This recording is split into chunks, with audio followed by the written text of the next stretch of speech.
Welcome to the Brain Warriors Way podcast. I'm Dr. Daniel Amen. And I'm Tana Amen. Here we teach you how to win the fight for your brain to defeat anxiety, depression, memory loss, ADHD, and addictions. The Brain Warriors Way podcast is brought to you by Amen Clinics, where we've transformed lives for 3 decades using brain SPECT imaging to better target treatment and natural ways to heal the brain. For more information, visit amenclinics.com. The Brain Warriors Way podcast is also brought to you by BrainMD, where we produce the highest quality nutraceutical products to support the health of your brain and body. For more information, visit brainmdhealth.com. Welcome to the Brain Warriors Way podcast. Well, today we have a very special guest, Andy Ramage, and he's actually joining us from across the pond, right? So from London. And this is really fun. This is called 1 Year No Beer. And Andy Ramage is a former professional athlete turned oil broker. Sort of interesting. And he is a former what we would call soccer player, what they call football. Currently runs Alpha Energy, part of the OTC Global Holdings, the largest independent commodities brokerage in the world. And he's also a master practitioner of NLP, something very near and dear to my heart, which I absolutely love, a mindfulness-based awareness coach, currently studying for master's degree in positive psychology and coaching psychology. He has a love of well-being and peak performance. And this led Andy to stop drinking alcohol in the face of massive social pressure, as you might imagine. He runs a brokerage in the city, so not drinking is almost unheard of. But from this experience, he realized that there were probably millions of others out there that were desperate for a break from alcohol who could not overcome this pressure. So he wrote a book and co-founded a movement with her, hopefully I say this correctly, Rory Fairbairns, very Scottish, called 1 Year No Beer, a 30, 90, or 365-day alcohol-free challenge to change people's perception of alcohol. So this unique background, education, experience of running 1 Year No Beer make him one of the world's leading habit change experts, and we are so blessed to have you with us today. So welcome, Andy. Thank you for that lovely introduction. I'm delighted to be here and see how sunny it is over there. Yes, you probably don't see quite as much sun where you're at. So, Which means vitamin D is less in England for sure. We love this topic. And, you know, the podcast called The Brain Warriors Way because we know you're in a war for the health of your brain and your body. And this is part of the war, which is alcohol. People think of it as a health food. It's, you know, if you're not drinking, there's something the matter with you. Tell us your story. How did this evolve for you? Yeah, well, really, it probably starts when I fell into the city. As you mentioned, I started out life as a professional soccer player, and I played till I was about 23 years old. And unfortunately, as happens to many young men, injury cut my career short, and I loved it. You know, it was my passion. It was my everything in life. And then I found myself bumming around, traveling, meeting new people, experiencing new things. And eventually I ended up in the city of London in a broking job in oil specifically. And that culture, that community is very much a social environment. And that being social involves alcohol. It's how you entertain. And at that stage of my life, I built this persona around me. It's how I met my friends. It's how I met my wife. It basically everywhere in my life, this whole thing called alcohol. And it had really started to take over, but I hadn't really noticed it, you know, at this point. I was, you know, outwardly very successful, like lots of people are in the city, and had all those obvious trappings of that success, but something was missing. So I was this sort of 6 out of 10 when really I wanted to be an 8 or a 9 out of 10. And that sort of led me on an adventure, really, to look at all things well-being, from mindfulness to NLP. I started to look at my diet. I started to look at exercise, but nothing would really stick, because I'd go out on a Wednesday lunchtime or a Thursday night and go and drink too much and wake up, you know, the following morning hungover, lethargic, tired, and all those great plans would go out the window. So I just couldn't get a good run of anything. And then one day it just dawned on me. I thought, you know, I've got to address the elephant in the room, which was alcohol. And that scared the life out of me. How much were you drinking when you decided it was a problem? Yeah, I mean, not excessively compared to my peers or most people in the city. And I think that's an important message to get across here, that there was no problem, as it were. This was me actually taking a proactive stance, because I think there's so much mythology around alcohol, especially that anyone who wants to stop, there's an association that they must have a problem, when that's actually not the case at all. Especially for me, I didn't have that classic problem. I just wanted to be fitter, faster, better at my job, healthier, more productive, more dynamic. And alcohol wasn't helping you. Right. I mean, you came to the realization it wasn't helping you. But so how many drinks were you having in a week? Yeah. I mean, let's say on a daily basis, 4 or 5 drinks during the week. 4 or 5. Essentially more. Yes. Yeah, and then a weekend. So not a lot. Yeah, that's not considered technically a lot of alcohol, but you noticed it really slowing you down. Oh yeah, and then obviously that could blow out at the weekends, but it's just that constant grind of lack of sleep, lethargy, tiredness that was actually holding me back. And the bigger problem was the psychological problem of actually taking that away, my character, of losing that, that part of me. I was that guy, that social guy. Yeah. In the bars, yeah, and to take that away is huge. It's not only your business, it was my, I'm looking at my wife thinking, is she still going to love me if I'm not that guy, and I think that's where people find this so difficult, because it's so endemic of everything they do. Yeah, I think so. I mean, socially, we think of it as it's become the social message of, we're entitled to go and enjoy a glass of wine or enjoy a drink, or it's sort of the social message of what we're entitled to. Well, and some people actually feel more social when they drink. It decreases their anxiety, decreases their inhibitions, and so they are less self-conscious. Was that the case for you, or not really? Oh, no, very, very much. And it's only recently I think I've realized that I'm quite introverted in many ways. Yeah, I used alcohol as this sort of Superman cape to almost like a social lubricant.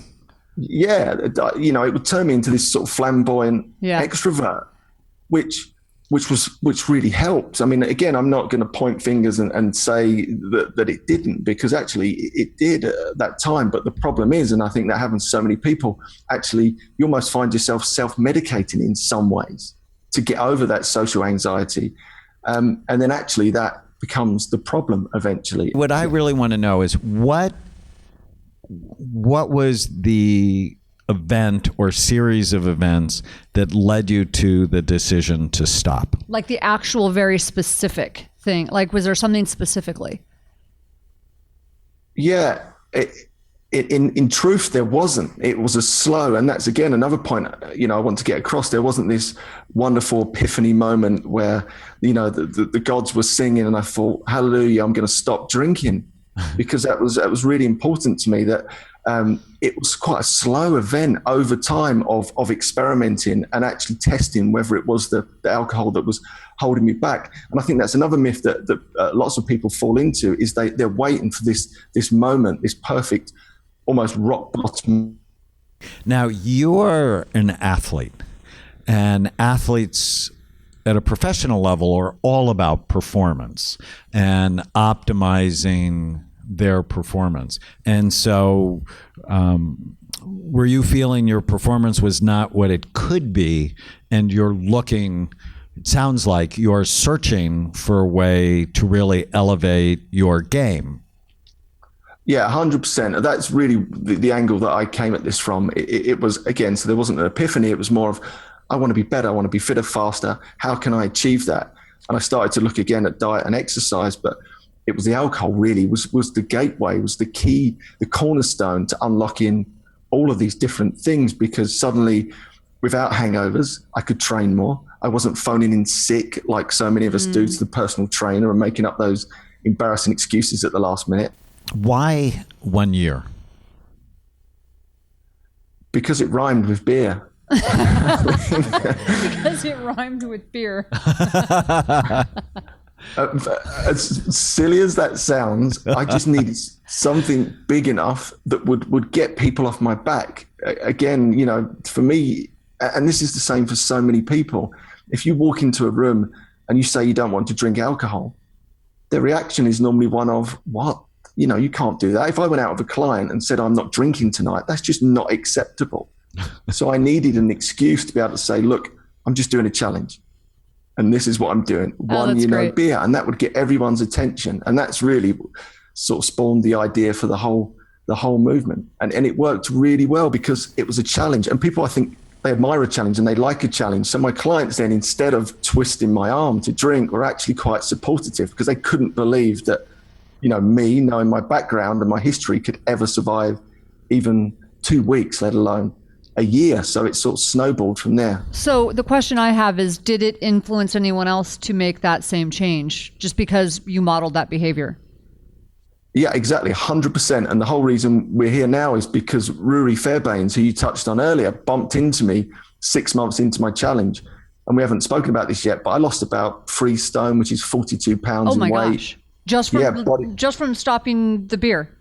Well, again, we can sort of dive into this, but not just from the calories of beer, but because I was able to train again. I wasn't, again, calling in sick. And it's all those different things, the marginal gains.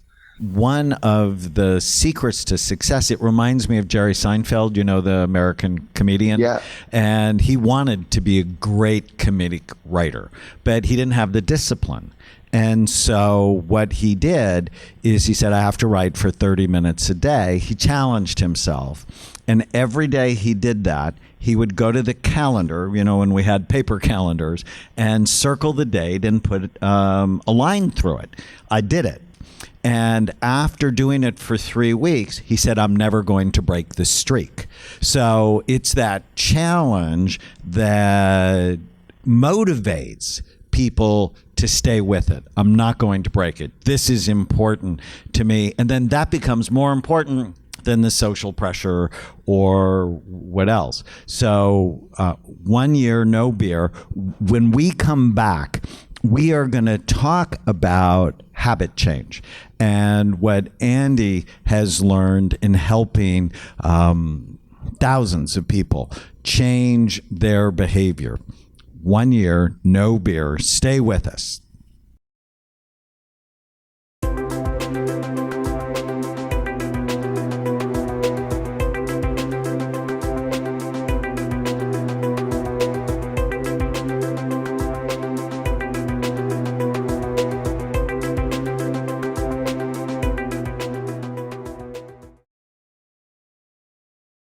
Welcome back to the Brain Warriors Way podcast. We are here with Andy Ramage. We're having a great discussion on 1 year, no beer.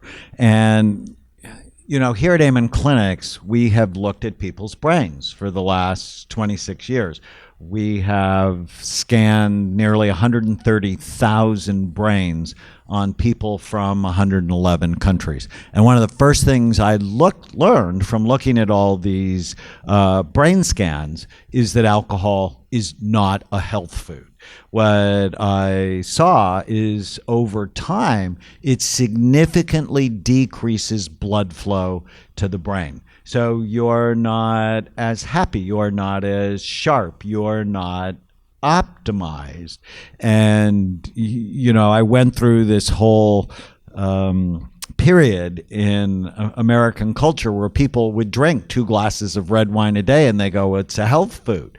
And I'm like, that's just the big lie. And you came to a similar conclusion, not based on imaging, but based on scanning your body. And so let's talk about the life. Benefits to you when you stopped drinking alcohol, and then went on a campaign, on a challenge really, to not drink for a year. Yeah, they were huge, really, and not from the obvious negation of those hangover feelings. It really started, I think, with, well, let's start mentally. I would suffer with anxiety the day after, which lots of people do, the beer fear, as it were. I'd wake up that following morning just not right, quite anxious, and almost I feel very lucky that I've never suffered with depression, but the one time that I could describe something that was like a depression was after a very big drinking session. If that was like a Saturday evening type of that flowed into a late Sunday morning, I was that slipping almost into a hole and having to climb my way out, only to then completely undo that, bash myself over the head and knock myself to the bottom of the hole on Wednesday again by going out on a long lunch and an evening out. So instantly, and I feel very fortunate, that disappeared, and it's never come back since, because that clearly was 100% down to the way I felt mentally after a big night out or drinking too much alcohol. So that was a huge win right there for me, a huge win out of the trap. And then followed by that flowed into my physical health, because as we discussed in the first episode, what happened was suddenly I was able to train a lot and harder because I wasn't calling off sick. I wasn't suddenly going out on a Wednesday or a Thursday on a big lunch or a big dinner and then so hungover on a Friday morning that I didn't have the energy to train or the motivation to train. So suddenly I got this big streak of training hard. Mentally, I felt so much better, so much more motivated, more productive. And that then combined, I completely addressed my diet. And this is, again, it sounds extreme, but I was the stereotypical meat-eating, beer-drinking city broker. And then I looked at my diet and said, actually, I'm eating these big steaks. They're not really, I could actually feel what they were doing to me because I couldn't blame it on a hangover or tiredness. And then I refined my diet. I became a vegetarian. I'm pretty much vegan today. So all these combination of things had a huge effect on me. I mentioned previously I lost a lot of weight, 42 pounds in weight. My body fat went from 35% down to 10%. I was back in the real shape at 40 years old or late 30s that I was when I was playing football professionally in my 20s. And that was huge for me. That's amazing. Well, and there's a wild card in here that's really important to understand. People who play professional soccer often have suffered concussions, and the scans I've done. So here at Amen Clinics, we did the world's largest study on active and retired NFL players, and the level of damage was just awful. Okay, that's not a big surprise now. Culturally, it's accepted. But soccer's not that much different. No, in fact, without saying names, we're seeing a famous soccer player this week. And it's not uncommon for that to happen because of the headbutts and, whatever you call it, headers, whatever you call them, with the ball. Yeah. And so really your brain was likely more vulnerable because of the repetitive trauma. And to heal it, that's the exciting. So the headline from our study is those brains can often be healed if you put them in a healing environment, and having 4, 5, 6, 8 beers a week is not a healing environment, as you could just tell from how you felt. Yeah, and it's a fantastic point, and I've actually looked at a lot of that type of research on the American footballers and concussions, because in football, as you almost rightly said, they're called headers. That was perfectly in the end. We head the ball all the time. So although these are not, knockout blows, we use our head as part of, the game. And the position that I've played in, I used it a lot. And I think it's probably not really been revealed or uncovered, the damage that could potentially be doing. And then, as you pointed out, if you're putting that in the wrong environment, which is 3 or 4, 5, 6 beers every day, the mental effect that has, the cumulative effect that has over time, I think is very damaging. And actually, it's very interesting. There's a really famous cricketer, which is another strange game that we play over here, but it's called cricket. A guy called Freddie Flintoff. It was really renowned as this stereotypical sort of larger-than-life beer-drinking cricket player, massive sportsman. And ironically, he did a study. He was involved in a study on other players that had suffered mental health issues. And whilst he was involved in this study, he realized his own symptoms were starting to appear because he was drinking too much. And actually now he's a complete teetotal as well. He doesn't drink at all, and he's a fantastic advert for what we do. That's awesome. So, I want to talk about some of the practical things, because people are hearing this and they're saying, gosh, it sounds amazing. not going to work for me, because they've got this list of reasons in their head. You're an NLP guy, right? I do NLP. I love it. And so you've got this list of reasons that you have of reasons you can't do something or you can. So one of the things we hear a lot that we know of, especially for one thing for women, is anxiety. So you've got hormonal anxiety, you've got social anxiety. That's one of the things. Or as you talked about, social lubricant. People are introverts. They want it because it helps them relax, so that they can talk to people. There's a whole host of reasons that people drink besides just being alcoholics. In fact, that's probably not the number one reason. So help us out. And the other question I have for you is, how long was it before you started noticing a pretty radical shift in feeling better? Yeah, to answer the last question first, it was probably within that first month, really, 2 to 3 weeks, when actually my eyes felt bright again and the energy started to return. And just to dig a bit deeper on that one particular question, I think it's really interesting because most people start drinking, and I certainly did, in their teens, and they never really stop. So they never really get a break for long enough to actually realize what life was like before they felt a bit tired and a bit lethargic, and they just accept those things as just a natural part maybe of growing old, when actually it's very, very often the alcohol that's having these cumulative negative effects. So that's why our challenge is so important, I think, to give people that look of, wow, this is 30 days without alcohol. I feel marvelous. This is what I've been missing out on. And then to go back to answer those first questions, the challenge initially is all part of the habit change process. Come in, do a challenge. There's never a perfect time to start. The first thing that most people do when they look at a challenge such as this is they look at their diary and they say, oh, I'd love to do it, but I've got the birthday. No, I'd love to do it, but I've got the wedding, but I've got the holiday. There's always that excuse. And actually what we've found that some of the most powerful moments are when you go to the wedding or the friend's birthday and you don't drink, and you actually prove to yourself that actually you can still go and be social and have a great time and skip those debilitating effects or those hangovers. And that's really, really powerful. And we see that all the time. People that don't think they can do it, they do the wedding. Like, my biggest fear was, how was I going to dance sober at weddings? How are you going to dance sober at weddings? That's hilarious. Yeah, and it's silly and it's laughable, but that's exactly what we're talking about. It puts people off trying these new things because they're scared by it. So again, the challenge process, we try and get people to do the shorter challenge, which is just 28 days.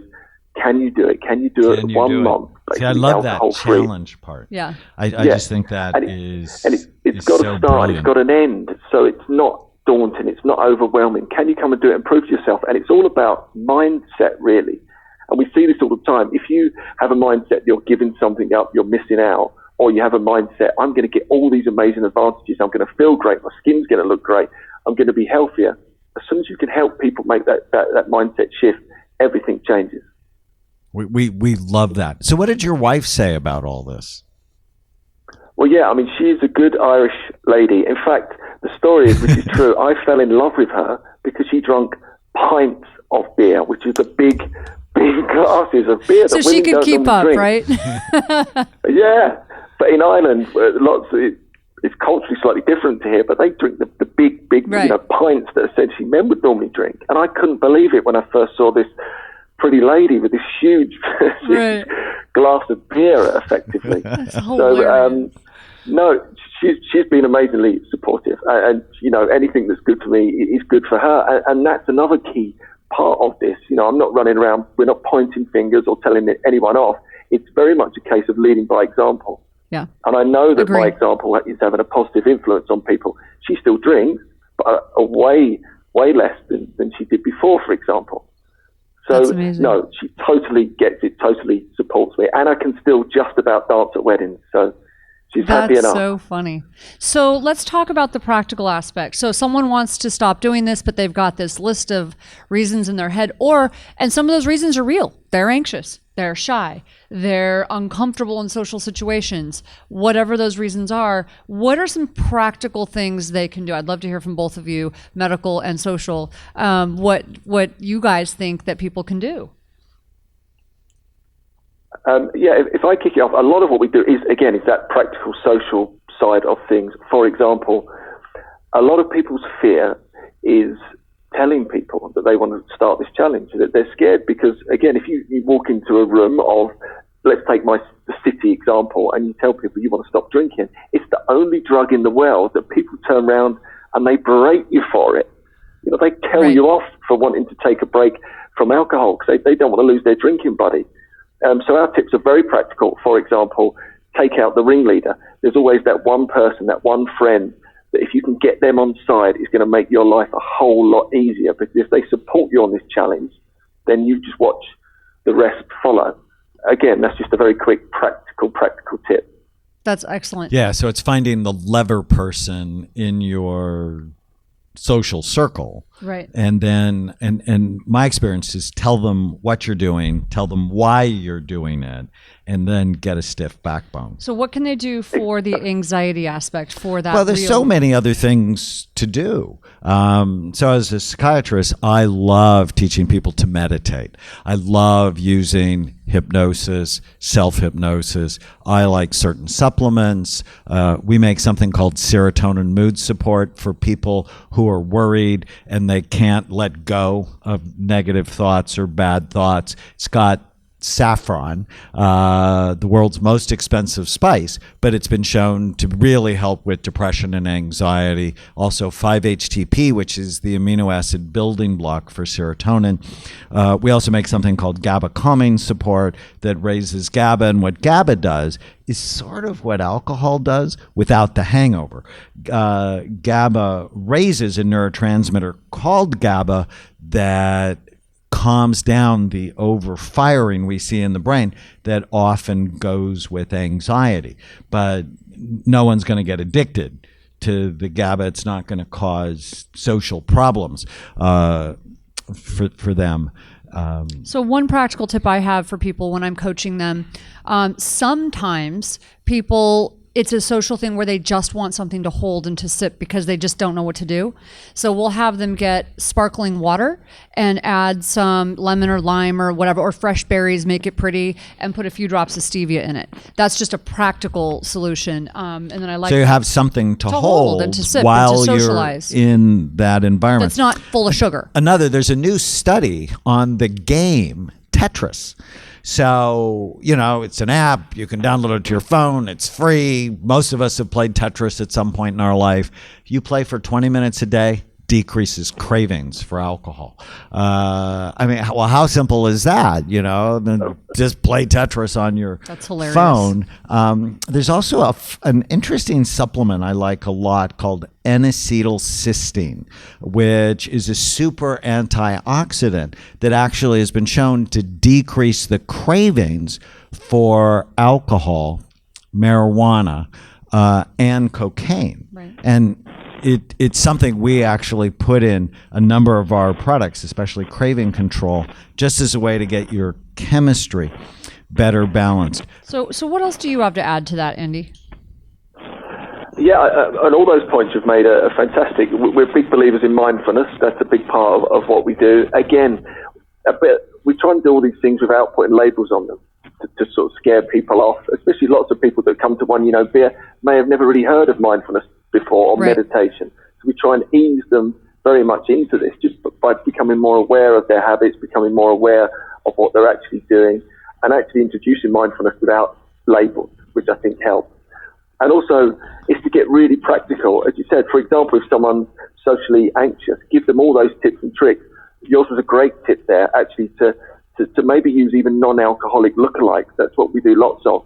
So the low alcohol or non-alcohol beers, for example, are fantastic ways to ease your way into a social setting. You still feel part of the group, which is very important. Lots of people leave you alone once you've got something that looks like alcohol. You don't get the constant barrage of questions, why you're not drinking. So I think that's another really important tip, I think, and also to always know what you're going to drink and have a backup plan. Because what catches a lot of people out, they go into that bar setting, and this is my experience on numerous occasions, and this is where we can look at the sort of social and psychological conditioning that surrounds us for years. If you're programmed yourself for 20 years to drink alcohol, you walk into a bar and you smell the crisps and you feel the ambiance, right. And the bar person says, what do you want? I can't tell you how many times I had a sparkling water in mind. I'd get to the bar and I'd order a pint of lager.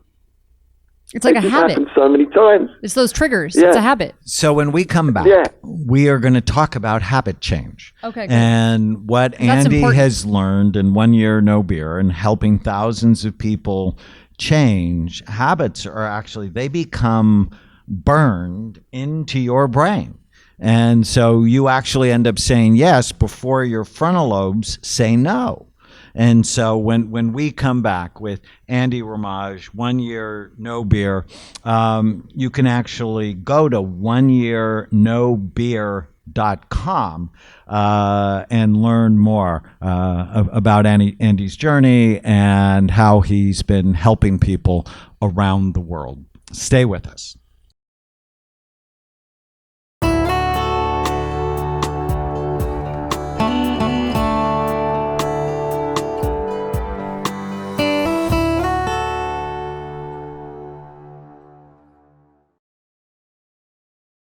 So we're back. We're still with Andy Ramage and 1 year no beer. We're having such a good time talking about why he went alcohol free, all the positive changes in his body, his brain, his performance. But now we're going to talk about the habits, why people do this. Because I love what you said. You'd walk into a bar, you told yourself you were going to order water, but then you ended up ordering the beer. And that's a really important point because we get triggered by certain anchors, almost, I'll call them, like things that we are even unaware that we're being triggered by, smell or sounds or the sight of something, and with the best intentions in mind, they go right out the window. So talk to us about habits. Like, how did you change that habit? And what have you learned about habit change and helping others? And just to delve into that point a bit more, it's really interesting because what happens is, and this is when everything changed for me, this is when I started to get into NLP, started to get into positive psychology and understand that actually our rational decisions don't always play out. And very often they're not always that rational, are they? Yeah, it's that limbic part of our brain, that primitive part of our brain that takes over. And it's so important to know because, for example, when I gave that routine there, I'd get to the bar and I'd order an alcoholic drink, even though I told myself I wasn't going to do that. That is such a key moment because I started to doubt myself. You start to think, maybe I've got this problem, maybe my genes are faulty. I was embarrassed that I couldn't follow through. Maybe I was a willpower failure. And I think at that very point, so many people give up. And what they do is they stay with the crowd. It's much easier to keep drinking because then no one would ever notice that I was actually this willpower failure that I'd made up in my mind. And it's such an important point. And we really go into this within 1 year no beer to catch people in that moment to say, actually, do you know what? You're behaving perfectly rational. For someone who's been programmed, as we said, psychologically and socially for all of these years to do these things, you are going to slip up every now and again. You are going to order the lager or the glass of wine when you really wanted a sparkling water. If that happens, don't panic.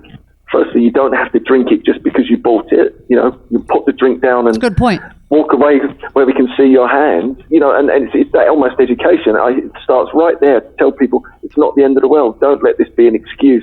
And there's lots of research behind this. I think it's Janet Povey from the dieting world first discovered this. It's called what the hell effect, because people would reach that point where they'd say they're not going to drink, they'd accidentally have a drink or a cream cake, and that becomes this big excuse to let the floodgates open and drink 10 drinks or eat 10 cakes, when actually, do you know what, it's just one slip. You know psychologically you've been programmed to do this stuff, you've tripped up, don't worry about it, end it there, learn from your mistake and come back stronger. And this is a real fundamental part of what we're doing around habit change, is to catch those initial mistakes, learn from them, and start to come back stronger. So one of the things, in treating addicts for many, many years, addiction treatment centers come up with this mnemonic called HALT. And I would add to that, but it's don't let yourself get too hungry, because when you have low blood sugar, you have low blood flow to the front part of your brain, which is the brain's brake, and it stops you from doing things you don't want to do. And so don't go too long without eating healthy food.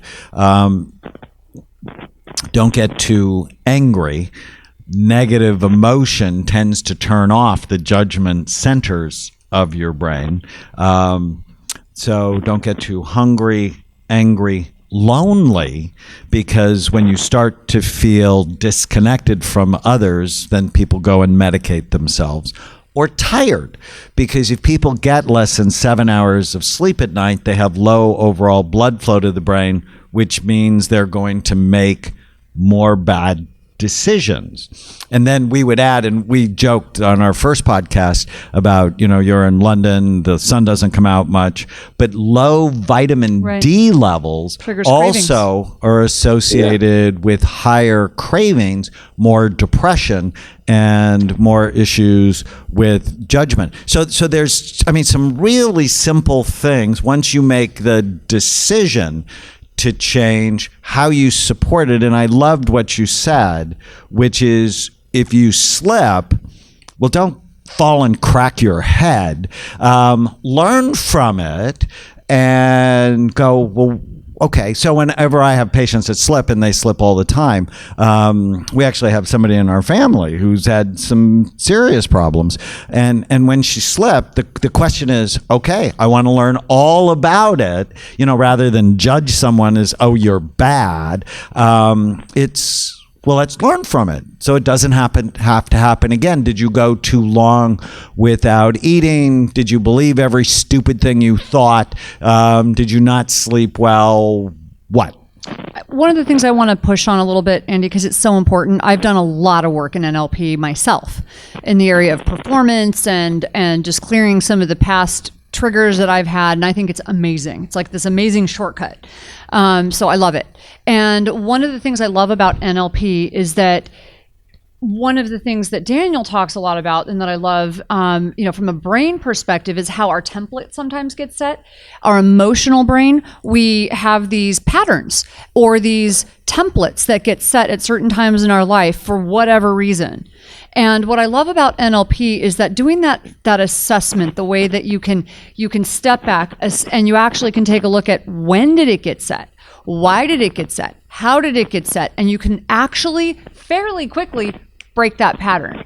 Now, that's not going to address the physical part of it, but it does address that part of it, like how did that template get set and how can I redirect that? How can I reset that? So I love that. Yeah, exactly. We incorporate a lot of NLP quite subtly, again, not necessarily so much pattern change, interrupt, but we use it very much from a visualization point of view. So to go into the whole habit change system now, so we start to look at the science of habit change, how they form, triggers, so we get people to find out what all their triggers are. It could be 6 p.m. on a Friday afternoon. Then we look at their routines. What's the routine they're playing? Right, they might go to the bar and have a few drinks. And then what we're really interested in is what's the reward? What is it they're after? Is it the social camaraderie of being with friends? Is it a chance to relax? What is it? And that's so key, because a lot of the time people are actually playing these routines, which is the alcohol routine, to get something that they could achieve without alcohol. Right. And that's really important. And then what we use then, we couple that with visualization. Again, it's a great technique, from the sporting world and from NLP, to get people to rehearse in their mind, what are they going to do? That Friday night trigger comes. What's the routine? What's the reward? Because obviously the beauty of visualization is such a key skill that you can do it 100 times in your head, but you can't walk into that bar 100 times and play that scenario. So I think it's a really important part, and it works extremely well. So one thing he's talking about relapse prevention, right, which is predicting where the vulnerable areas are and then coming up ahead of time with a strategy for dealing with that. So this is a very different environment, but sort of an interesting kind of example. I was getting ready to take my black belt test and I didn't want to take it. And I actually told my master, I don't want to take it, because where I train very high level athletes, and I'm older, and I had this whole list. I'm not as strong, I'm not as big, I'm too old, I'm whatever. This whole list of I have health issues. And I didn't understand why, because I'd my whole life been an athlete, but I just couldn't get myself in that place I couldn't see myself standing next to these people with a belt on. And so when I did some NLP, people don't even understand. So this is where I like what you said about consciousness. They don't understand and they don't pay attention to what they're really seeing in their head. So when I had someone walk me through this process, and this is so important, we stopped and slowed down. And what I was seeing in my head were these people who were much bigger than me, who were much stronger than me. I was smaller, I was weaker, and I wasn't performing the same. But when I became conscious of it, I literally physically shrunk them down in my head to my size, made them normal sized, made myself their size, and went through the visualization process of not only performing, 110%, and then I visualized myself 15 minutes after the test wearing that belt. And I can't even tell you what that did for me. But it was seeing them bigger than me and stronger than me and me weak that just was holding me back the whole time. People don't see that they do that, even in this situation of drinking alcohol. It's bigger than them, or the social environment is too complicated, or it's, whatever it is, that picture that they've created, they make it bigger in their head than it needs to be. Yeah, that's a great example. And we have one, we call it the crossroads.